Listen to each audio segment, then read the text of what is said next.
Guys, should we chat? Yes. About your little Hi. film that you're just greedy for more money? Oh my Yes, God. How yes. much money is enough for Avengers Infinity War, guys? What's wrong with you people? You know what? We're just tap dancing for Mr. Disney. That's all we just tap dancing. Just, It's always good to see you both, though, in all earnestness, and congratulations again on the amazing film that was, I mean, such high expectations. It must be a relief that it delivered. This doesn't always happen with films of this scale and attention. So, Yeah, bask I mean, in the it glory. was so good for sure. Do you have to keep the microphone Not like really so close to crazy, my but face? yeah. yeah, we. That's perfect. No, Paul's it got was. it. It was fantastic. It was fantastic. The whole thing has been. Did you say fantastic? It's been fantastic. I didn't, but I wish I had. It's been fantastic. Yeah, it's been an amazing. The whole thing has been an amazing privilege to be a part of, and that this was, there was so much expectation on this film and the next film that the first part, as it were, did so well. And was so loved by the fans is really gratifying, I think. Well, we're obviously in spoiler territory because everybody's seen the movie 5 times by now. You had the privilege, many people perish in this film, including both of you, my condolences. But only one, I think, perished multiple times. So I don't know if that's bragging rights. I'm a perisher. Do you feel a certain honor that the screenwriters and the powers that be just felt like they needed to kill you a few times for good measure, or They just know it's my thing. Perishing on screen is my thing. What I do. Was Lizzie Olsen as upset in real life as she was seemingly on screen about your demise in the film, or did she take it in good? Well, it was about 100 degrees, and we were really, really sweaty, and the Russo brothers ran over to us and went, okay, so the entire, the beating heart of the movie is now on your shoulders. And then they went off, roll the camera. And we were so we did it a couple of times. We said, okay, so just, that's great, let's just improvise it now. And I sort of looked at Lizzie and she looked at me and I thought, I'm a robot and you're a witch. How are we going to do this? So we actually went off and we sort of wrote some stuff together, just, figured it out. And then we came back in and, it's a lot in isolation. Yeah. Of the rest of the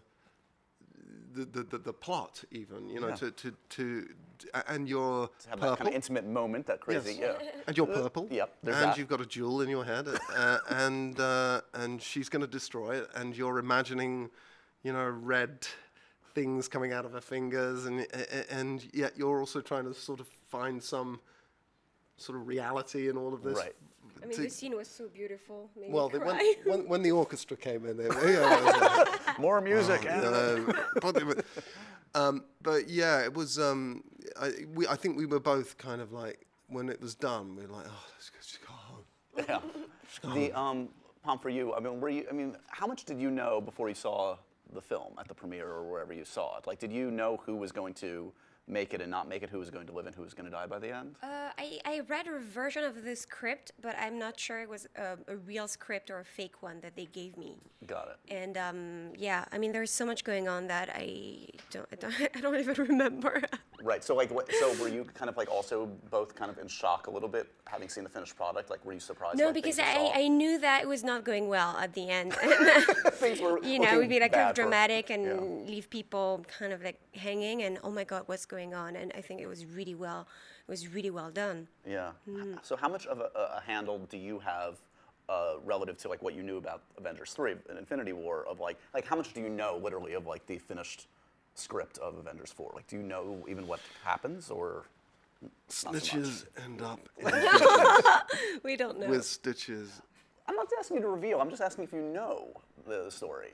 Yeah, but that's a leading question. Yeah, and that's then why if I say yes, then no, we know nothing. Actually, No. no, nothing. We know nothing. What is the like stitches? Nothing. What? How do you say that? Snitches Snitches? end up with stitches in ditches. I don't know the stitches part. Is that? I thought it was just snitches end up in ditches. I didn't hear this. Yeah, snitches end up with stitches is apparently the American version of it, and snitches and ditches is the English version. Apparently, I don't know. I mean, whatever. Loose lips sink ships. you Same know? difference. Yeah, that works. That works. As well. In French, you say motus et bouche cousue. And that, how would that translate? It's impossible to translate because even in French it sounds really weird. Really? It's like motus. I don't know. It must be a word that is like maybe like magical, but like a witch would say that. In bouche cousue, it's like sewed So your mouth shut. Yeah.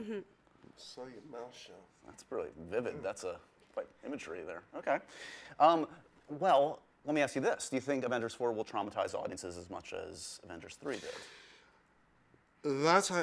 Again, I don't know. Okay. But I mean, like, Kevin Feige says that after the next movie, it's going to be the end of an era. Right. So some characters might not come back, right? We literally know nothing. All I will tell you is, like, here's my experience. Okay. I read the script, and then the Russo brothers rang me up and they said, "What do you think?" I said, "Oh, it was great." He went, "That's not the script." I went, "What?" He went, "Oh, it's got lots of different. It's got a different ending. It's got different turns in it. Some people die that don't die." And I went, "Okay." And they said, "But we want you to read the real script." Now, I'm dyslexic, so it takes me like 5 hours to read this. So then they locked me in a room to read the real script, and it's the same script. So I rang them up and I said, they said, "What happened?" I went, "Well, I read Code Red," or whatever it was called. They called it Code Red. And he said, "Yeah, and what do you think?" I went, "It was the same script." He went, asked me some questions. He went, "Oh, man, they gave you the wrong script again." No. So after 10 hours given over to reading scripts that I was never going to make, I decided not to. He said, "Look," I said, "So what happens at the end of this one?" And Joe just said, "I think me and Anthony are going to have to leave town." So that's what we knew it was bad. Amazing. The Russos are really torturing you. They're just such cruel men. And a postmortem, I'm just curious. I was a big fan of Solo. I honestly was, and I thought your performance was great as Dryden much. Voss. I thought it was fantastic. And certainly many people loved it. Box office maybe wasn't what Disney was hoping for, but I mean, what's your kind of like postmortem on that experience, and satisfied with how it turned out, et cetera? I loved the movie. Yeah. I went to see the movie and I thought I loved it, and I knew some real, dyed-in-the-wool nerd fans like, Ryan Adams, for instance, who was like, "It's so fantastic, I love it." And then he went to see it again. I took him to the premiere, and then he went to see it again, and he so it was confusing to me because Yeah.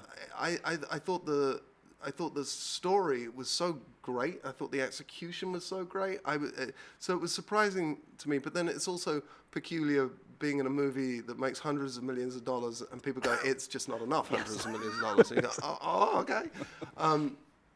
But the thing with Star Wars is eventually everybody on the planet's going to see that movie, Yes. and I really am proud of it. And, No, you should be. and I loved playing Dryden Voss. That was my.